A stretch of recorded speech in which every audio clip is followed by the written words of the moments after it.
The massive chamber of the Galactic Council fell silent as the holographic display flickered to life. Hundreds of alien representatives from across the galaxy leaned forward in their seats, their eyes fixed on the rotating image of a small spaceship.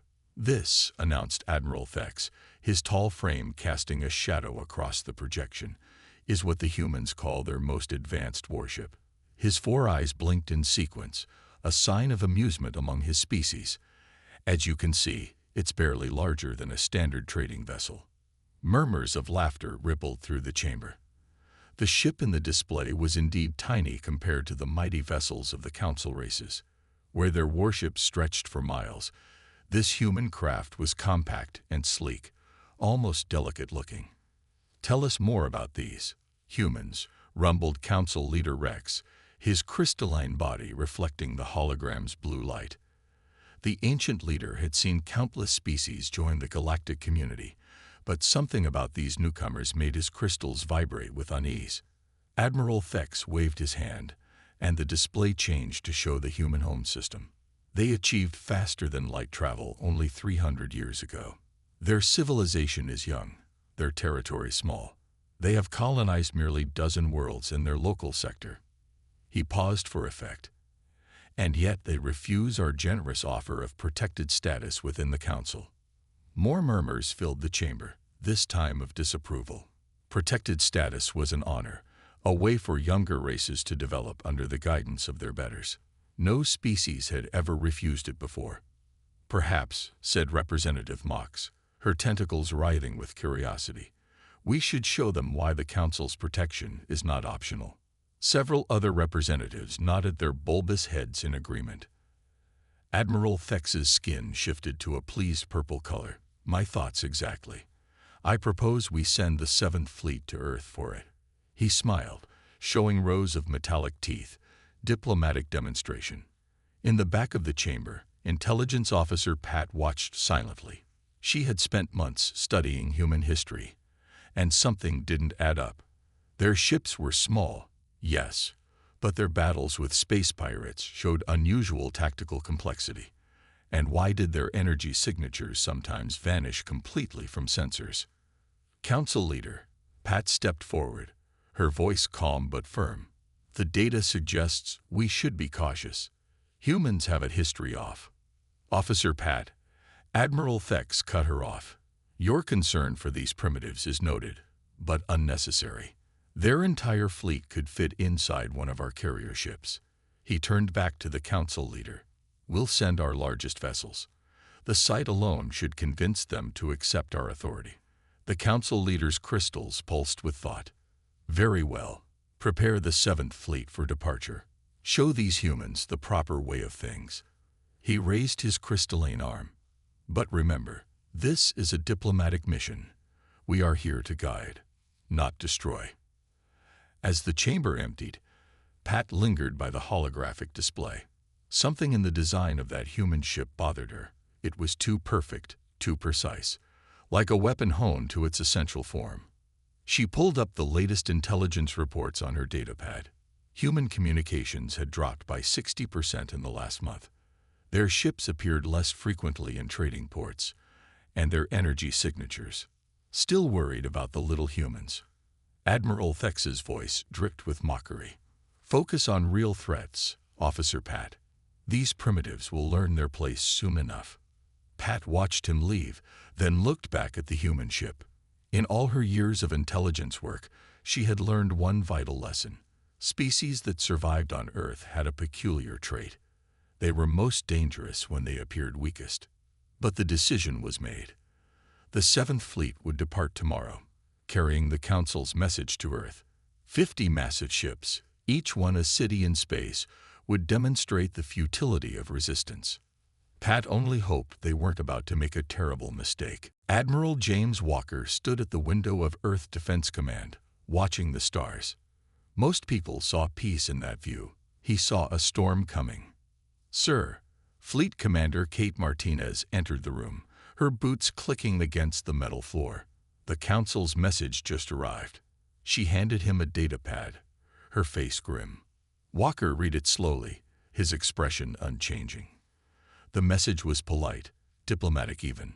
But between the lines lay a threat as clear as day. The Council was coming to Earth with their biggest ships. They fell for it, he said quietly, allowing himself a small smile. How are the preparations coming along? Kate pulled up a holographic display showing thousands of small dots moving in formation. The Mosquito fleet is ready. All ships are equipped with the new shield technology. The Council's scans never detected our test runs. And the pilots. Best we've ever trained. They can fly through an asteroid field blindfolded. Kate's eyes gleamed with pride. The neural links are working perfectly. No lag in group movements. Walker nodded, turning back to the stars. Humanity had spent 50 years preparing for this moment. While the Council watched their obvious movements, judged their visible ships, the real fleet had grown in shadow. Send word to all commanders, he ordered.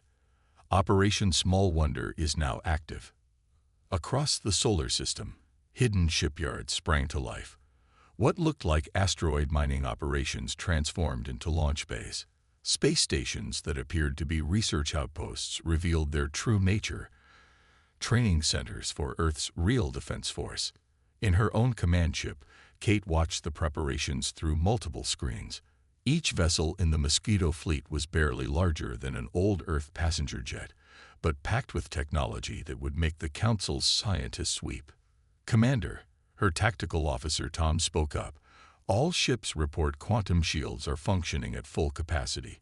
The Council won't know what hit them. Kate smiled. The quantum shields were humanity's greatest secret, technology that made their ships nearly invisible to standard scans.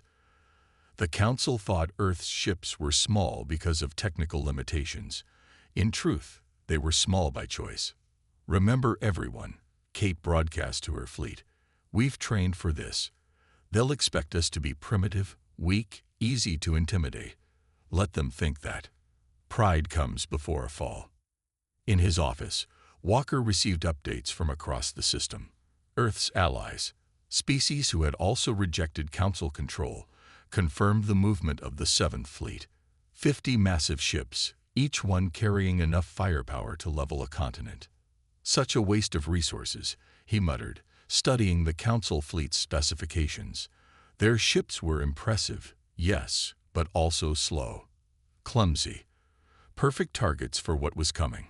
Sir, his aide appeared on a screen. We're getting reports from our deep space sensors. The Council fleet has entered the Oort cloud. They'll be here in 6 hours.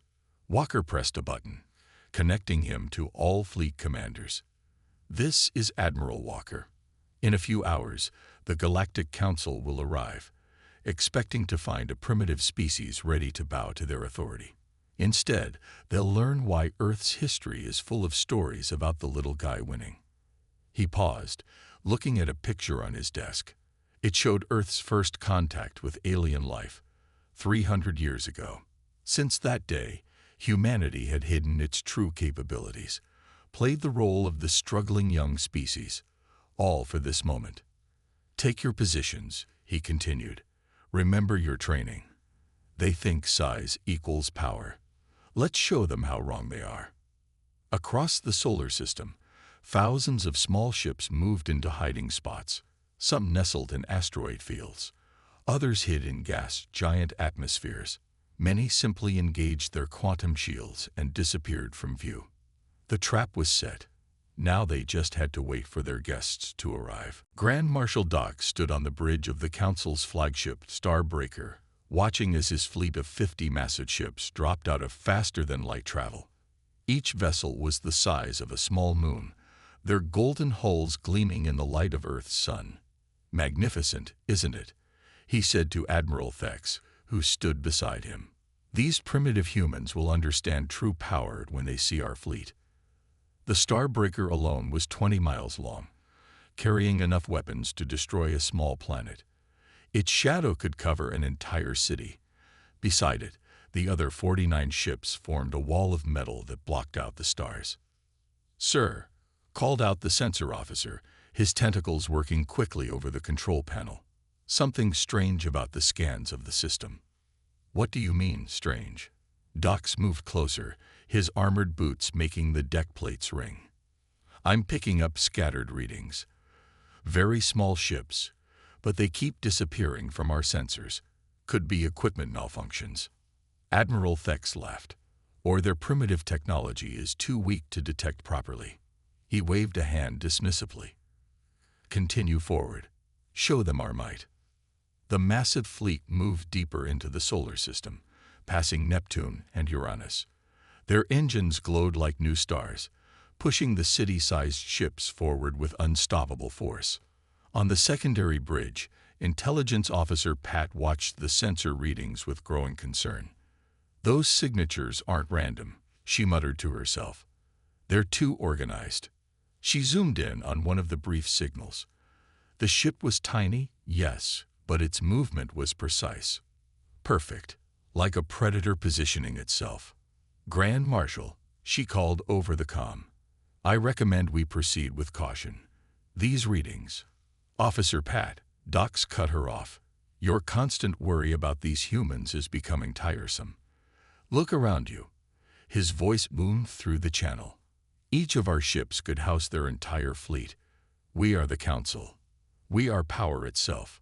The fleet passed Jupiter, its massive form dwarfed by the Council vessels. Still, the strange readings continued, small blips appearing and vanishing, like fish moving through dark water.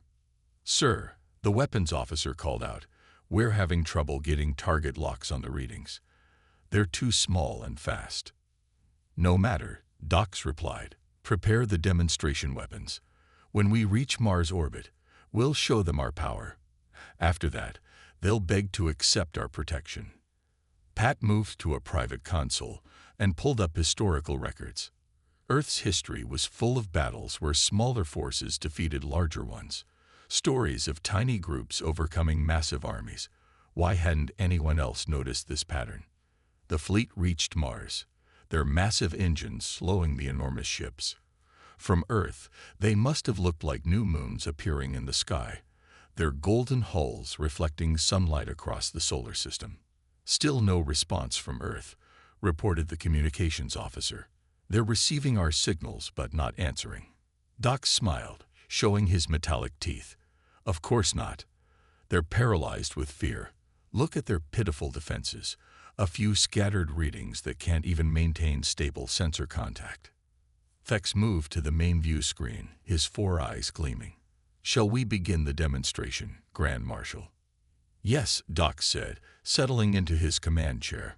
Target one of their orbital stations. Nothing too dramatic. We don't want to seem uncivilized. Just enough to show them what real power looks like. As the weapons powered up, Pat noticed something on her screen. The small readings weren't scattered anymore. They were moving, organizing, like pieces on a game board sliding into position. Sir, she tried one last time. I really think we should. The first shot fired, a beam of energy heading toward Earth's orbit, and in that moment, everything changed. The Council's energy beam cut through space, aimed at an Earth orbital station. Grand Marshal Dox watched with satisfaction, expecting to see the station crumble under their superior firepower. Instead, the beam hit nothing but empty space. Target has disappeared, sir, the weapons officer reported, confusion clear in his voice. Suddenly, the main screen lit up with thousands of small lights. Where there had been scattered readings before, now there was a swarm of ships, appearing from nowhere like stars blazing to life. Impossible. Admiral Thex stumbled back from the display. Our scans showed nothing like this. Commander Kate Martinez's voice came through all Council communication channels, clear and confident. This is the Earth Defense Force. You fired the first shot. Now it's our turn. The human ships moved with incredible speed and precision. They flew in perfect formation, thousands of vessels dancing through space like a school of fish. Each one was small, yes, but they moved as one mind, one body. Launch fighters, Dox ordered, his voice shaking with rage. Show these insects what real warfare looks like. The Council's massive ships opened their hangar bays, releasing their own smaller craft. But compared to the human vessels, these fighters were slow and clumsy, like trying to catch mosquitoes with a net made of rope. Captain Tom led the first strike team of human ships. "Remember your training," he told his pilots. "Pattern Delta, just like we practiced." 100 tiny ships broke formation, diving toward one of the Council's cruisers. The massive vessel fired its weapons, but the beams passed harmlessly through empty space as the human ships activated their quantum shields, becoming almost invisible. "Sir," the Council's sensor officer shouted, "we can't get a lock on them.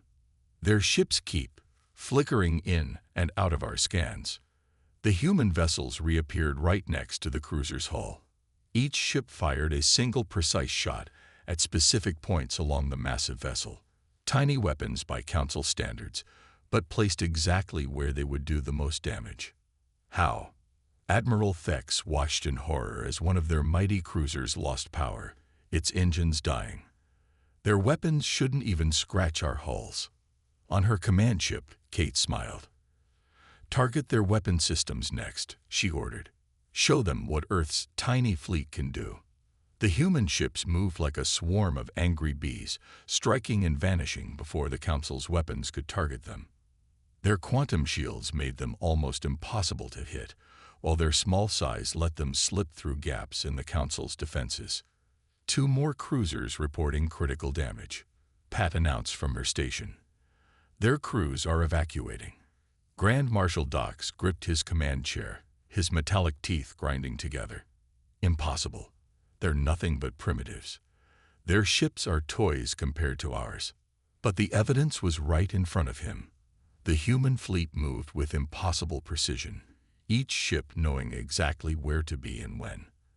Their neural-linked pilots worked in perfect harmony, turning their small size from a weakness into a strength. "Sir," Pat spoke up again, "I'm detecting power buildups in their weapons. Different from before, I think." She never finished. A new wave of human ships appeared, firing weapons that somehow bypassed the Council's shields completely. Where minutes ago the Council fleet had seemed invincible, now they were scrambling to defend themselves against an enemy they couldn't even see properly. "Status report," Dox demanded. 3 cruisers disabled, 2 more reporting heavy damage. "Our fighters can't catch their ships. They're too fast and too small to target effectively." Admiral Thex stared at the tactical display, watching as the mighty Council fleet was picked apart by vessels they had laughed at just hours before. "Perhaps," he said quietly, "we should have listened to Officer Pat's warnings about Earth's history." But it was too late. The battle had only just begun, and the humans were just warming up. Admiral Walker watched the battle unfold on his command screen. The massive Council ships looked like wounded giants, trying to swat at flies they couldn't catch. His small fleet darted between them, striking at weak points and vanishing before the enemy could respond. "Team 3, move to Sector 7, he ordered. "Their flagship is trying to regroup their forces there." From her position leading the attack squadrons, Commander Kate's voice came through. "Sir, their big ships can't turn fast enough to track us. Every time they aim at one of our ships, we're already gone." The space around Mars had become a battlefield unlike anything the Council had ever seen. Their mighty vessels, each one larger than a city, were being torn apart by ships smaller than their own shuttlecraft. Inside the Council flagship Starbreaker, Grand Marshal Dox was shouting orders in desperation. "Fire everything. They can't dodge all our weapons, but they could." And they did. The human ships moved like dancers, slipping between energy beams and missile salvos with ease. Their quantum shields flickered them in and out of normal space, making them impossible to lock onto. "Sir," Tom reported to Walker, "Council ships are starting to fire randomly. They're hoping to hit us by filling space with weapons fire." Walker nodded. This was exactly what they had trained for. Initiate pattern echo. Let's show them why bigger isn't always better. Across the battlefield, the human fleet split into smaller groups. Each team of ships targeted a specific Council vessel, focusing on its blind spots. The massive alien ships had been designed to fight enemies their own size, never expecting to face hundreds of tiny attackers. Their shields are useless against our quantum-linked weapons, Kate reported as her squadron disabled another Council cruiser. All that size, all that power, and they never thought someone would find a way around it. On the Starbreaker's bridge, Intelligence Officer Pat was finally being heard. "Marshal Docks, we need to retreat. Their ships are using technology we've never seen before. This isn't a primitive species. They've been hiding their true capabilities." Doc stood at his command station, watching as another of his mighty ships lost power. The humans had turned their greatest strength, their massive size, into a weakness. Their ships were too big to chase the human vessels, too slow to escape them, and too huge to hide. "Impossible," he whispered, but there was no longer any confidence in his voice. They were supposed to be primitives. Their ships are so small. "Size isn't everything," Admiral Thex said quietly, watching the battle with all four eyes. "We assumed bigger meant better. They let us believe that. And now." A group of human ships darted past the Starbreaker's bridge, so close they could see the pilots inside. The small vessels moved in perfect formation, their quantum shields creating a beautiful light show as they flickered in and out of view. Walker's voice came through all channels, calm and clear. "Your ships are impressive, Marshal Docks, but you forgot something important about size. The smaller the weapon, the harder it is to defend against." As if to prove his point, another wave of human ships struck from multiple directions. Their small but devastating weapons found gaps in the Council ship's armor that larger weapons would have missed completely. 5 more Council ships disabled, Tom reported. Their fleet is starting to break formation. The mighty Council armada, which had arrived expecting an easy victory, was now scattered and wounded. Their huge ships, once symbols of their power, had become giant targets they couldn't defend. And still the human fleet danced among them, proving with every strike that sometimes the best things came in small packages. The Starbreaker's bridge shook as another volley of human weapons found their mark. Warning lights flashed everywhere, and the sound of emergency alarms filled the air. 15 ships lost, Admiral Thex reported, his voice shaking. 12 more heavily damaged. We've lost contact with our entire Western battle group. Grand Marshal Docks couldn't believe his eyes. His mighty fleet, the pride of the Galactic Council, was being torn apart by ships he could barely see on his screens. Every time they tried to fight back, the human vessels simply vanished, only to appear somewhere else and strike again. "Marshal," Officer Pat's voice was urgent. 3 human squadrons approaching from below. They're using a new attack pattern. Before Docks could respond, hundreds of tiny ships streamed past the bridge windows. They moved together like a river of light, their quantum shields creating beautiful patterns as they dodged the Starbreaker's defensive fire. Commander Kate led the attack personally. "All ships, execute Delta Strike," she ordered. "Target their main power cores. Let's show them our final surprise." The human ships split into precise groups. Some continued to harass the Council fleet's weapons, while others positioned themselves at key points around the Starbreaker. Their formation looked random at first, but Pat saw the pattern. "Sir," she shouted, "they're not just attacking. They're hurting us, moving us exactly where they want us." She was right. The human fleet had gradually pushed the remaining Council ships into a tight group, like shepherds gathering scattered sheep. The massive vessels, too damaged and too slow to escape, could only watch as they were surrounded by thousands of Earth's ships. "Quantum link weapons charge," Tom reported from his squadron. "Ready on your command, Admiral Walker." From his command center, Walker nodded. "Show them what Earth's tiny fleet can really do." Suddenly, all the human ships activated their weapons at once. Beams of energy connected them, forming a web of light around the Council fleet.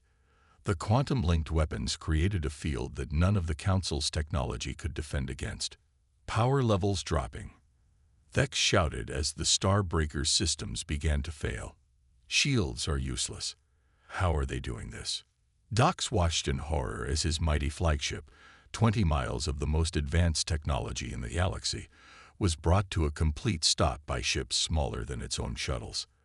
Around him, the rest of his fleet hung powerless in space, caught in the human's energy web. Perhaps, Pat said quietly, size isn't everything after all. Walker's voice came through all channels again. Grand Marshal Dox, your fleet is disabled. Your weapons are offline. Your engines are dead. Do you understand now why we rejected your protection? The bridge of the Starbreaker fell silent. Through the windows, they could see Earth's ships surrounding them completely. The human fleet moved in perfect coordination, maintaining the energy web while demonstrating just how helpless the Council vessels had become. Look around you, Walker continued. We could have built big ships like yours. Instead, we chose to be smarter, more efficient. Your arrogance made you think small meant weak. That was your mistake. Kate's voice joined in.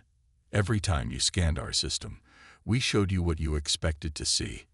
Every time you judged us by our ship size, we let you believe what you wanted to believe. And now you know the truth. Dox slumped in his command chair, finally understanding.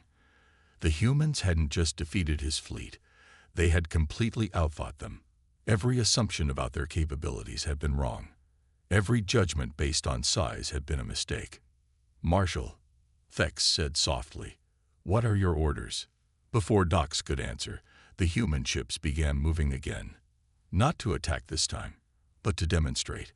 Thousands of vessels, dancing through space with impossible precision, showing just how completely they controlled the battlefield. The mighty Council fleet had no choice. They were trapped, powerless, and at the mercy of the ships they had mocked just hours before. The Council's flagship Starbreaker hung motionless in space, surrounded by the swarm of Earth's small ships. Inside its massive bridge, Grand Marshal Dox stood before a communication screen, facing Admiral Walker. You understand now, Walker said, not as a question but as a statement, why we kept our true capabilities hidden. Why we let you believe what you wanted to believe about our fleet. Dox nodded slowly, his pride finally broken. A deception worthy of master strategists. You knew the Council would judge you by the size of your ships. Everyone always does, Commander Kate added, appearing on another screen. Her small command ship hovered near the Starbreaker's bridge. Size, age, appearance. These things make people underestimate you. We've learned to use that. Around them, the human fleet continued its precise movements. Thousands of ships working together, each one exactly where it needed to be. Their quantum shields flickered occasionally, reminding the Council forces just how much technology they had missed in their arrogant assumptions. Your terms, Dox asked quietly. Walker smiled. Simple ones. Earth will join the Galactic Council, not as a protected species, but as a full member, equal to any other. Admiral Thex stepped forward, his 4 eyes blinking in surprise. But you're so young. Barely 300 years in space. Age is just another number. Pat spoke up from her station. Like size, it doesn't tell the whole story. Look what they accomplished while we weren't paying attention. The human ships began powering down their quantum link weapons. The energy web surrounding the Council fleet faded away, but everyone knew it could return in an instant if needed. We'll help you repair your ships, Walker offered. And we'll share some of our technology. Carefully, of course. The quantum shields, for example. They work much better on smaller ships, which is why we designed our fleet the way we did. Dox looked out at the battlefield. His mighty fleet, which had arrived expecting an easy victory, floated powerless among the ships they had mocked. The human vessels looked even smaller up close, but now he saw their true beauty. The perfect engineering, the precise design, the absolute efficiency. The Council will not be happy, he said. The Council will adapt, Walker replied. Just as humanity adapted when we first reached the stars.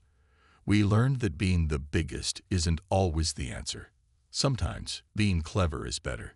Kate's ships began helping the damaged council vessels. Despite their small size, the human ships used advanced tractor beams to stabilize the massive alien craft. It was a striking sight. Tiny ships helping giants. "Your fleet," Thex said, watching the humans work. "It's not just about the size, is it? It's about thinking differently, seeing advantages where others see weakness." "Exactly," Kate answered. "Every ship in our fleet is small because it needs to be small, perfect for its job. Why waste resources building massive ships when smaller ones work better?" Officer Pat smiled, finally seeing her early warnings justified. "We should have studied Earth's history more carefully. Their stories always warned us. The biggest don't always win." As the repair work continued, Walker sent a message to Earth Defense Command. "Mission accomplished. The Council fleet is disabled. Earth's independence is secured. And our place among the stars is finally recognized." Dox turned to his crew. "Send word to the Council. Tell them." He paused, looking at the elegant dance of Earth's ships among his massive vessels. "Tell them we have much to learn from our new allies." The stars shined on both fleets, the giant Council ships and Earth's tiny vessels. Together, they told a story as old as time. Never judge by appearances alone. For in the vast darkness of space, size truly didn't matter. Intelligence, innovation, and imagination were the real measures of power. And humanity had just proved they had plenty of all three.